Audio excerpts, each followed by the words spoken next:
In this video, we're going to discuss career opportunities in psychobiology. So by the end of the video, you should be able to identify jobs a person with a degree in psychobiology might have. So there are basically three different types of career opportunities in psychobiology. First one is therapy, and you're going to have already read about different opportunities in mental health before getting to this video.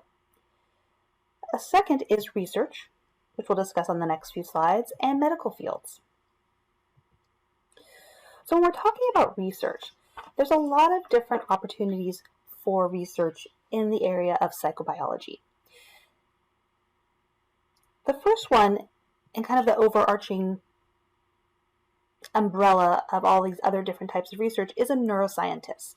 And so sometimes this word is used interchangeably with many different types of careers.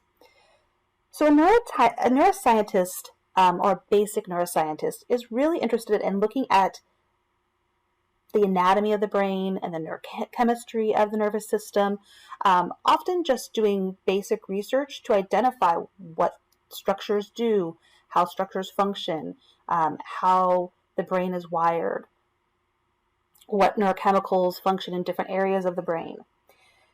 And an example of this was that when I was doing my master's degree, I was looking at cellular changes that occurred prior to the actual cell damage or cell death in Wernicke's-Korsakoff's disease, or an animal model of Wernicke's-Korsakoff's disease. So again, as I said, this title of neuroscientist is quite broad. We can kind of differentiate a neuroscientist who's looking at kind of the basic structure and neurochemistry of the brain to a behavioral neuroscientist. So they're more interested in looking at how the brain influences behavior and will study behavior along with some of those other things previously mentioned. Often the behaviors measured in animals, which is why I have here a maze with rats in it, just to kind of hopefully help you remember that we're looking at the behavior. Again, often it's measured in animals, but sometimes also in humans as well. So one of the other studies that was going on in my lab when I was doing my master's degree was actually giving rats alcohol. So in their drinking water, we were giving them alcohol, and we were trying to develop a long-term model for Wernicke's-Korsakoff's because these are people who have brain damage due to chronic alcoholism. And so after these animals had been drinking the alcohol for several months, we started doing behavioral tests and comparing their behavior and their ability to navigate mazes compared to animals that weren't given alcohol of the same age. A lab adjacent to us actually did behavioral testing and looked at the effects of fetal alcohol syndrome on children's behavior. So they were doing research in humans, and so just an example of a behavioral neuroscientist doing research in humans versus doing research in animals. Now, a cognitive neuroscientist is interested in looking at changes in the brain, maybe using imaging techniques to see what happens while we're thinking, while we're learning, or while we're problem solving. Evolutionary psychologists, and we'll discuss this a little bit more in a subsequent video, is looking at the how and the why. So I just have like kind of the evolution of man, right? They're looking at the how and the why a behavior or a structure evolved.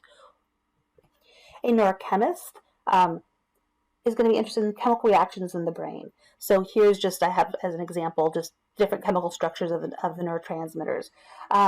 When I was doing my master's and then again in my postdoc, we actually would use different techniques to measure the amounts of neurochemicals in the brain while either animals were doing certain behaviors or after some sort of treatment or whatnot.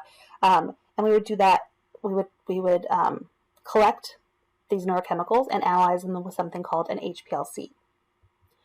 A neuropsychologist often performs different tests on individuals with brain damage or disabilities using a variety of different tests that have been developed over time, maybe using imaging techniques to study the brain damage and then potentially help them overcome the damage that they've acquired. Now, when we're talking about research, there could be a variety of different types of individuals that are working in that lab. You could have both undergraduate students working on their bachelor's degrees. You could have graduate students working on master's or PhDs. Sometimes someone with a bachelor's degree will be working in the lab and be paid as a lab assistant. You may also have someone that has already gotten their PhD and is getting their postgraduate experience, which is called a postdoc. If you want to head the lab, it typically requires a PhD to direct the lab. And that individual is typically not within the lab environment. They're in their office, sitting at a desk, going through the literature, writing papers, writing grants, reading other people's works and peer reviewing it for them. And so that typically is someone who's going to have a PhD. Now, there's also this idea with research of industry versus academics, and it once was that you really had to pick one or the other kind of by the time you graduated with an advanced degree. Nowadays, people go back and forth, and so what industry means is a pharmaceutical or biotech type of company like Amgen, Pfizer, Johnson & Johnson, and academics refers to a research university like UCLA, USC, UCI. And again, it really was maybe 20 years ago that you kind of picked one or the other. And now people really go back and forth. And I even know some academics who have started biotech companies. A lot of times the biotech or pharmaceutical companies will hire academics to do their research for different reasons. And so just keeping in mind that there are these different avenues if you choose to do research. And then, of course, we have our allied medical fields. Some of them are more closely connected than others.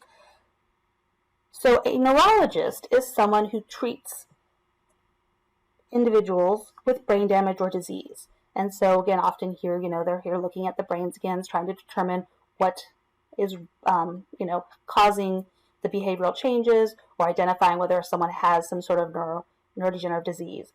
When I was at USC, we had a collaborator that was a neurologist, and her primary patients were people that had Parkinson's disease, but her and her husband also had a lab where they did research on Parkinson's disease, mostly in animal models. A neurosurgeon, like you see here, is going to do surgery on the brain. A psychiatrist is someone who's also gone to medical school. So all three of these different fields are people who've gone to medical school. However, this person's chosen to specialize in psychiatry. Then we have physical therapists and occupational therapists. And so a lot of what they do is very similar. They're helping to rehabilitate individuals. Here, one of the main differences is physical therapists, not only are they rehabilitating an individual, but they're also trying to prevent future injuries. Whereas an occupational therapist often is working more with individuals perhaps that have certain disabilities, and they're trying to help them be able to function better in everyday life.